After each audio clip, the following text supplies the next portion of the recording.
Hi, my name is Heather Quackenboss. I work for UW-Madison Division of Extension in La Crosse County, and I'm thrilled to be giving this presentation for Altra Federal Credit Union and all of the folks who work there to really look at our communication, our action, our behavior with folks who might be different than us, and also looking at those biases and privileges that we have that we know that maybe other people don't have or don't know how to live that way. So looking at how we can really do things in this better way, in a way that is more inclusive, is more welcoming, so people feel that they belong at Ultra and belong in the circles that we are in too. Today, when you listen to this, I am going to ask that you give yourself grace. Some of this you know, some of this you might not know, some of this might be more difficult on some days to look at and accept than others. So listening with an open mind and really being able to reflect on yourself and how you are in this and how your environment might be different or different things as we walk through this to really look at to see, all right, what else could I do to be more welcoming, help folks have that sense of belonging. So as we start here, there is a study that really looks at the length of time it takes us to perform a pretty accurate impression of someone else. And this is an impression that we have that is long lasting. Our perception of a new person that will probably be the perception of this person months from now, it takes us about 6 seconds to form an opinion and have a perception about someone else. That is fairly accurate to how we're going to feel that person is 6 months, a year later. That's a little bit terrifying, right? When you're first meeting someone. Thing is, we don't necessarily always have 6 seconds.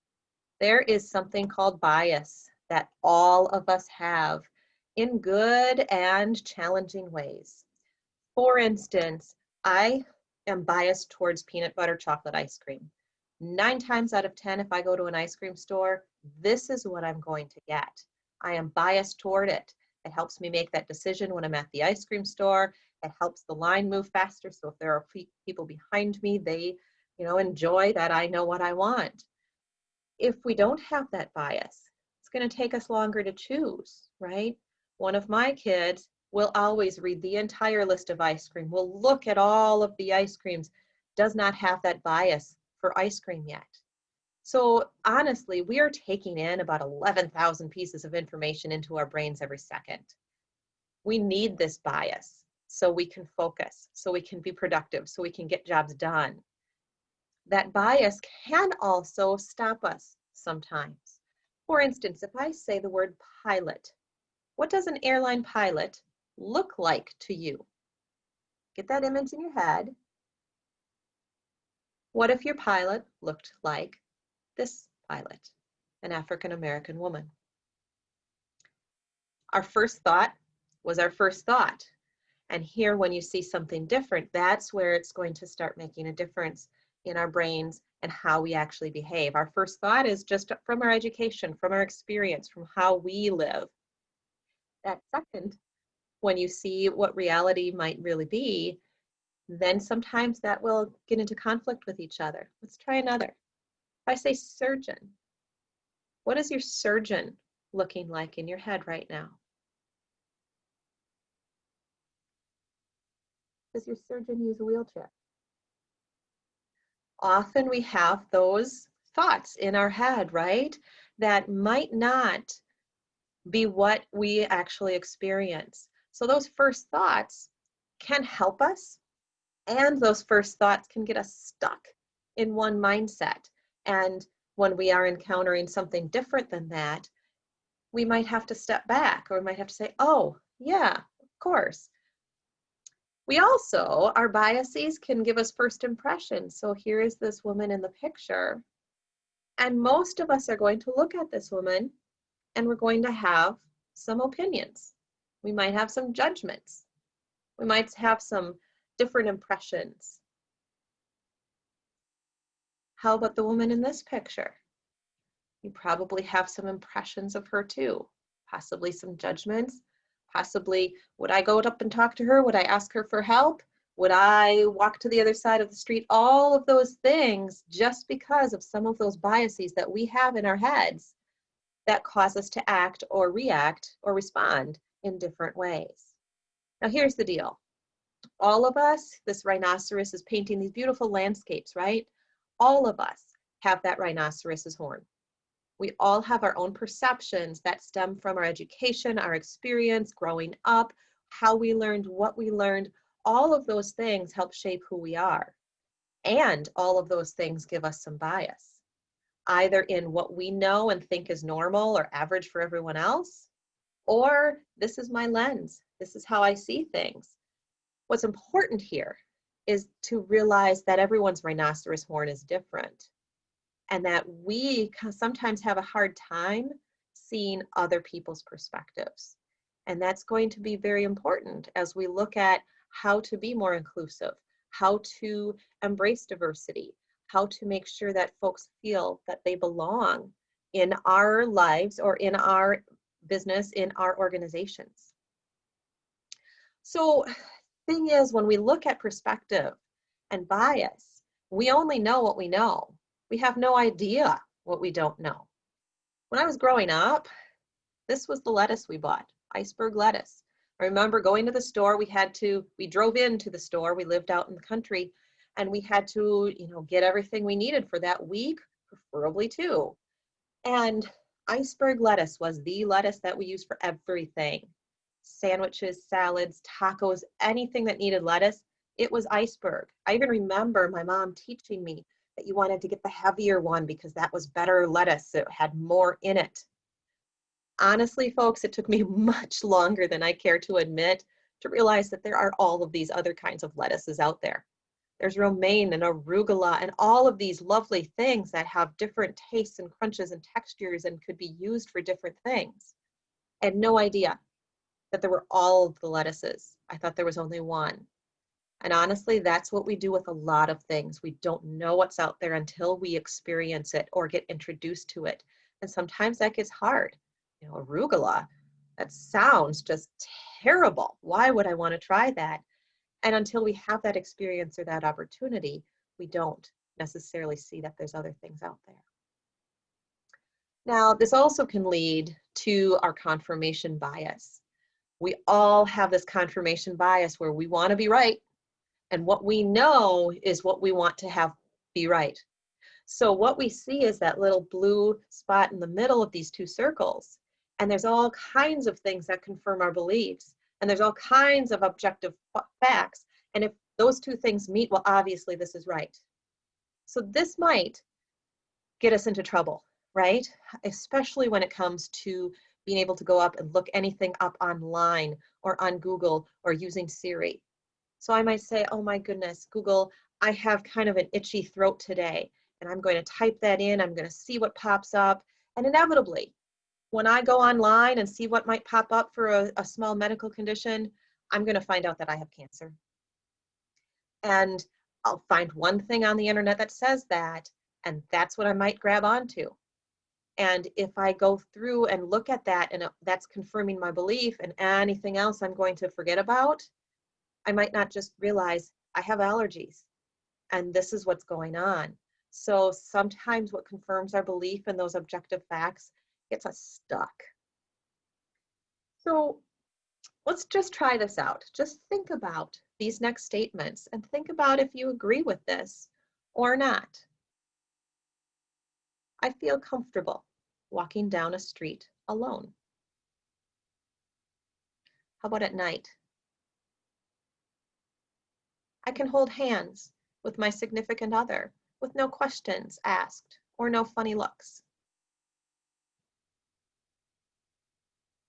I'm comfortable in the community I live in. Most people in my community celebrate the same holidays that I do. I can find the foods that I like at one local grocery store.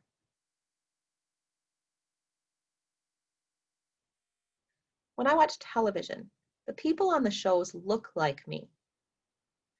And how about If they look like me, they emulate me in a good light. In school, most of my history books were about ancestors that look like me. I can call the police and know that I can get help. Now, some of us are like, yeah, I agree with all of those. Some of us might not agree with any of those. It depends on, again, our experience, our comfort level, also with what privileges we have or don't have. If we don't have one of these, it's like, whoa, I can't do this. I need to do extra things to be able to do this. I'm a runner. Honestly, I'm going to look at, as a female, when I run, where my outs are, where I might go on that route for safety if something happens. I add all of those things on to my run that some people might not need to think of. I don't have that privilege of inherent safety. So I have to think about that and do different things. All of us have different privileges in different ways, whether that comes from our culture, our race, our physical ability, our sexual orientation, our education, our socioeconomic status or income. We all have different privileges or don't have different privileges in all of these different areas. Now, what happens when we're talking about privilege and bias? You see this triangle here, and on the bottom is that bias, that stereotyping, jokes, non-inclusive language, saying, oh, people have to be so PC these days, justifying biases. That bias can lead to individual acts of prejudice. Things like name calling or social avoidance or dehumanizing or bullying. That acts of prejudice can lead to discrimination, so economic, housing, political, educational discrimination. That can lead to biased motivated violence, and that can really lead to some really terrible things, and some of these things that we are seeing in our world right now. So when we look at it, if we start chipping away at that base of discrimination, what we can start doing is then making change, and that base is our biases and what we do and what we think about and how we act. Now, when we hear privilege and bias, sometimes we think, oh, I just don't know. That word's kind of uncomfortable. I've worked hard for everything I have done. And yes, you have. It's those additional things that people think about who don't have privilege that lead to some of that difference and disparity that we see. So for instance, I ride a bike. And this is a simplistic example, and I'm going to just acknowledge that it very much is. It helps maybe to explain a little bit about privilege. So I ride a bike. I need to ride that bike on the street. Now, streets, as much as they say share the road and they put these pretty little sharrows out there and things like that, I still ride with cars. And I need to follow all of the rules, same as a car does. Stop sign, I stop. Right-hand turn, I indicate that. Left-hand turn, I indicate that. So I'm following all of the rules that cars do. I also have that extra activity that I need to do of watching out for all of the cars, because a car might not see me. A car might be angry that I'm on the street. A car might not be liking that they have to share the road with bicycles. So not only do I need to follow all of the laws that the cars do, I also need to watch out for them because they may hurt me. So streets are made for cars. Cars have the privilege on that street of being a car, being safe, not having to think about all of the other things. A bicycle has the opportunity to use that street, certainly does not have that privilege of safety that a car does, and needs to really pay attention and do more to be able to use that same exact road. So also looking at this, just want to be very mindful that there are generational differences as well when we're looking at differences.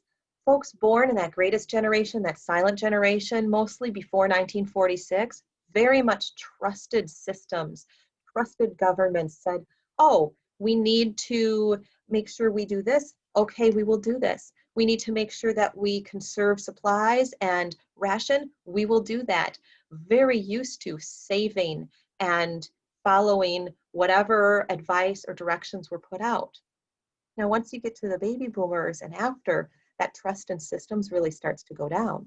We see with baby boomers, this is where we have more rights for women. We have civil rights. We have people breaking away from tradition and thinking very differently. And we've seen some incredible changes and differences here for the good. And maybe they're not far enough, but this is that generation that really started to turn the tide of, wait a minute, let's look at this. You go to Gen X and they start turning it more around, maybe in a little bit more cynical way. I'm Gen X, so I will just acknowledge that.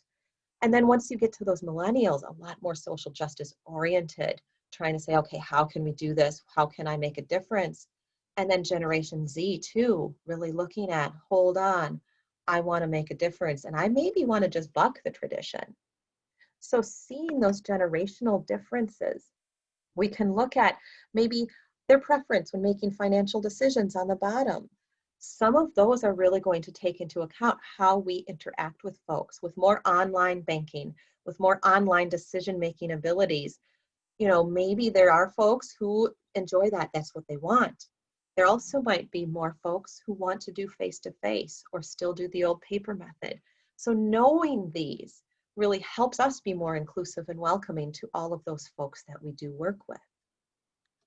Another thing to really look at is when we talk about the LGBTQ community, looking at how there are differences in every single individual with identity and expression and how they portray themselves as and who they are attracted to. And so knowing that all folks are on a spectrum of who they are is going to help us. A lot of times we think in binary, we think either or. And for a lot of us, none of us are that, right? We're all different folks. And when you look at LGBTQ expression and identity and sex and attraction, we can see, okay, things might be a little different, which can then help us be inclusive and help people feel that they belong. So I'll stop sharing this screen for just a moment and try to look at how does this really work then in everyday life? What does that actually sound like? What does that, maybe mean for me? So we will watch this very short video and then we'll come back and talk a little bit more. You're not good at golf, but you're white.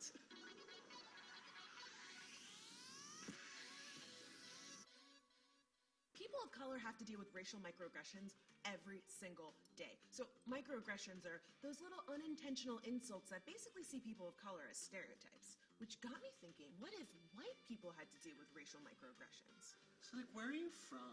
No, where are you really from? Why do you have an accent? Like a Swedish accent. You know, your English is really, really good. It's like I can't even tell you have an accent or anything. I don't have an accent. No, that's what I'm saying. You don't speak Gaelic? You don't speak German? Can you say a curse word in European? You know, like, what does that even mean? Hi, Sam, I'm just recording. Hey, Connor, you know about NASCAR stuff, right? Can you take a look at this? Can you teach me how to line dance? Play the banjo? Act entitled in the supermarket. I love white food. No real flavor to it. Never an upset tongue. You're so exotic.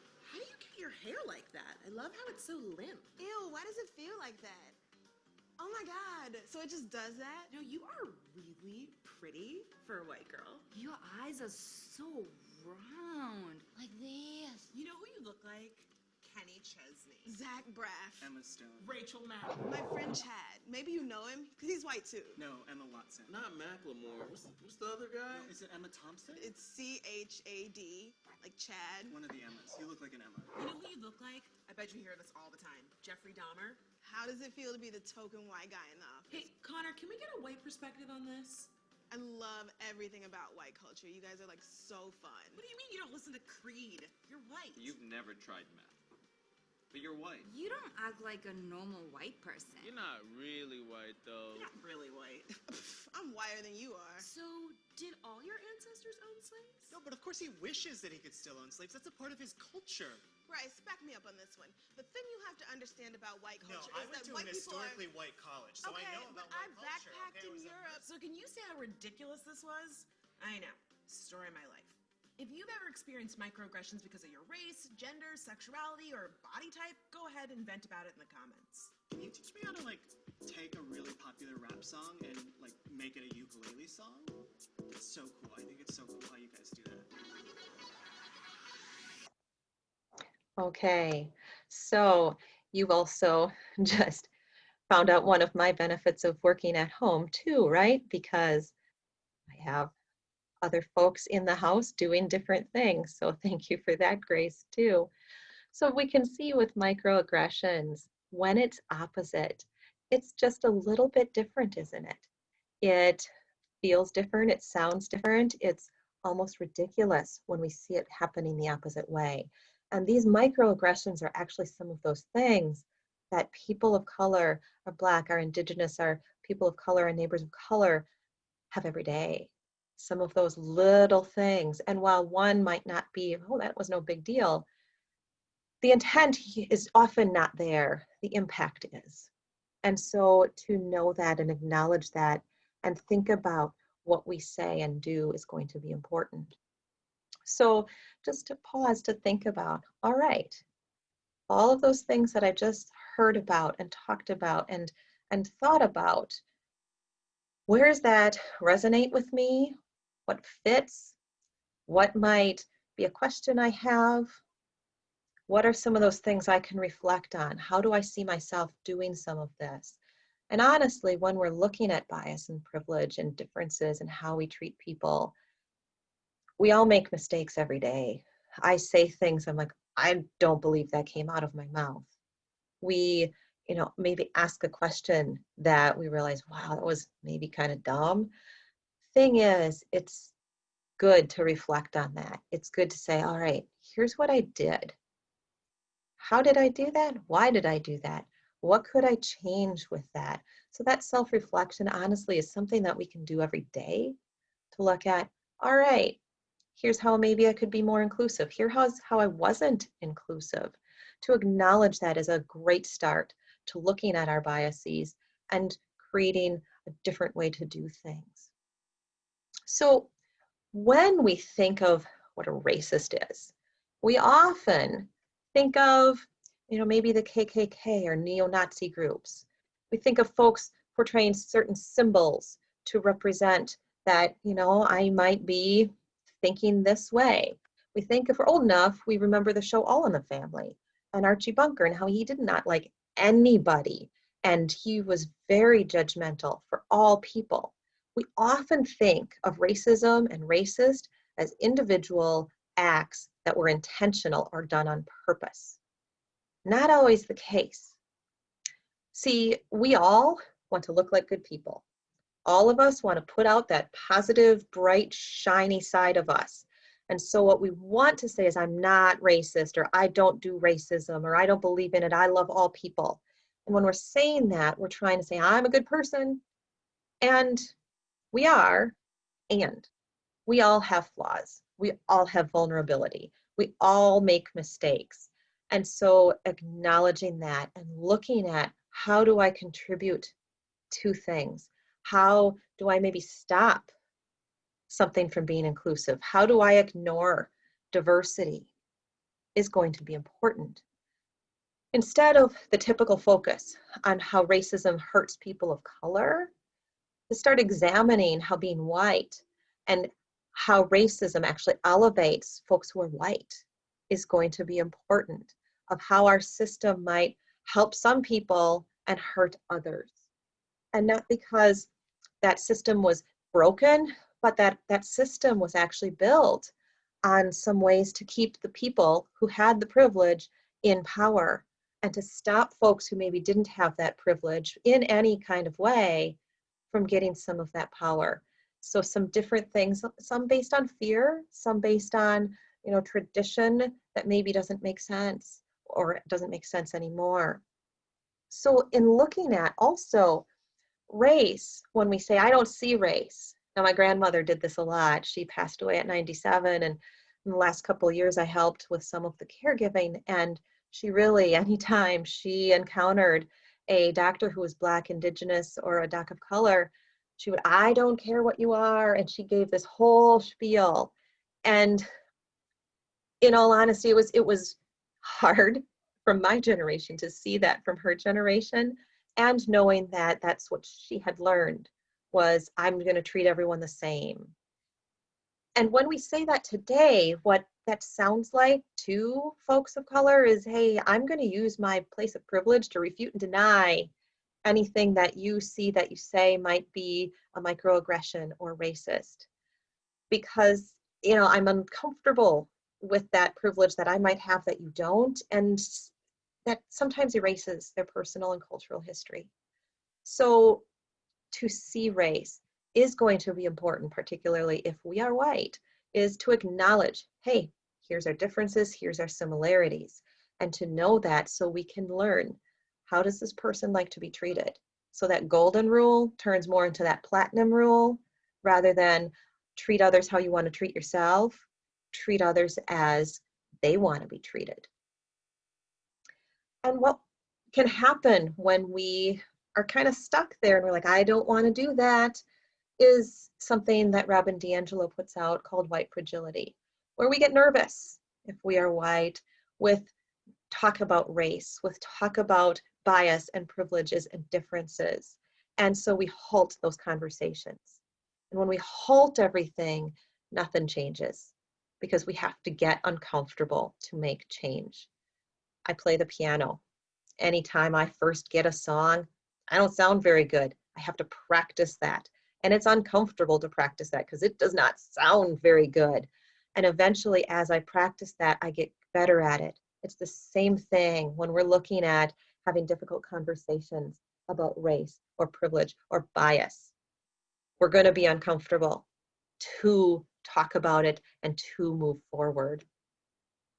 And we are not watching that video, but just pausing for a second and thinking about, okay, where do I maybe see in my environment what might not be welcoming for folks of different cultures?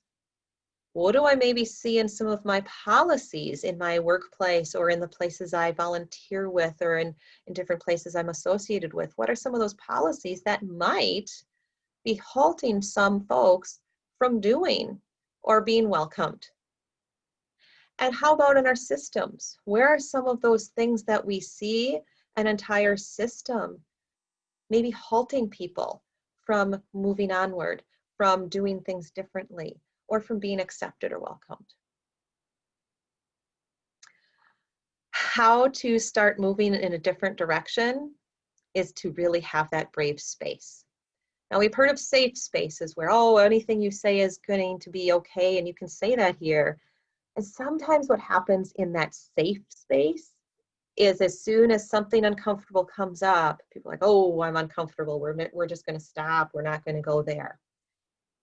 So I'm going to ask us all to really look at that brave space, to be able to lean in or step into some things that are uncomfortable and discomfort, and to really start looking at, okay, here's what happens when I get uncomfortable. Rather than shutting down, rather than ignoring, rather than getting defensive and argumentative, how can I listen? And not just listen to respond, but listen to learn, listen to understand, listen to be able to say, okay, how can we do this differently now? It's uncomfortable. In education, they call this the growth mindset. Rather than having the fixed mindset of it's this or that, having that growth mindset of, I need to start working through some fear of doing this. I need to work through some maybe anger of doing this. I need to work through maybe some guilt or uncomfortability and actually move into doing this, because then we get into that growth mindset and then change can start to happen. Doing things with humility. Sometimes we don't know the answers, and that's okay. Sometimes we have to find out and learn. And sometimes that means asking or thanking. Thank you for correcting me. I will remember that from now on. Thank you for telling me about this. Because sometimes thank you is even a little bit more humble than saying I'm sorry. Because thank you acknowledges that, okay, I've just learned something. I'm sorry sometimes insinuates that you want, forgiveness from that person when maybe they don't need or want to give it to you. So doing things with humility and asking or framing or thanking for having someone point out what you said. This is going to be a game changer. Sounds very simple, but to change our buts to and. Oftentimes when we're talking and we say but, anything that we said before the but, negated. So if I say, I'd really like to help you, but I don't have the time, can really sound like I don't want to help you at all. If we say, I'd really like to help you and I just don't have the time, makes it a little bit more solvable, a little bit more doable. There's an opportunity there. If we even change it and say, I'd really like to help you and I'm having a hard time finding the time, oh, then we might have a solution. So just try that today, because I know you will say the word but today. And as soon as you do, stop yourself, start your sentence over and put and in there. Just see how it sounds and see what those effects really are and what they can be. And we can stop othering. We have a lovely tendency to want to put everything in boxes, and that helps us. That bias helps us, right? Make decisions, do things. When we put people and groups in boxes and use an individual story for everything, for a whole group, that's not fair, right? All of us are individuals, and we all want to be seen as individuals. And when we put people in those different boxes and make them different than us, it stops us from making connections. I mean, one way to do this is if you drive someplace and you're driving and someone speeds right by you and cuts you off maybe and does different things and is driving what you think is just in a horrible way, instead of saying, oh my gosh, that's such a bad driver, saying, whoa, they really must be in a hurry, just like me, because sometimes I'm in a hurry. When we can find a little snippet of a similarity with somebody that's different than us, we have that empathy and we can grow that empathy and make a better connection and understand. So what do? Recognize those privileges that we've had, knowing that yes, I have worked hard and I have worked hard in these aspects and I have not had to, do everything that I've done while being Black, while being in poverty, while having a disability. Just knowing that that's privilege isn't something that you necessarily did not earn, but it was also something that you did using all of those privileges that you also had. So recognizing that. Looking at what racism looks like in your context. What do we do that might contribute to putting down of somebody who's different than us? What does our environment look like? Is it welcoming to all groups of folks who walk into our lobby, our office, our environment? Even that environment, what does that online environment look like? Is it accessible for folks who maybe don't know the online world as well? How do you do to help that? Looking at our policies and our systems. What is oppressive in our system, in our culture?